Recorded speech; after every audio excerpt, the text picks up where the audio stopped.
في المستشفى كانت حالة عثمان اتحسنت، وأصر يقوم ويمشي رغم تعبه، وساعده خليل إبراهيم وطران.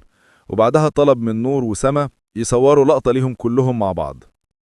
وبينما ليف وليلى كانوا مع زينب، قالوا لها إن جوزها راح يقتل واحد علشانها.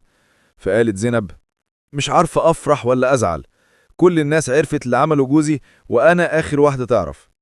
وبعد شوية وصل عثمان، وفرحت زينب جدا لما شافته واقف على رجليه، وقال لها إنه بخير وإنهم هيخرجوا من المستشفى قريب. في المقابل عائشة كانت في الكافيتيريا مع فكرة، وقالت له إن ورق الطلاق جاهز، وطلبت بس حضانة الأولاد. وافق ووقع على طول.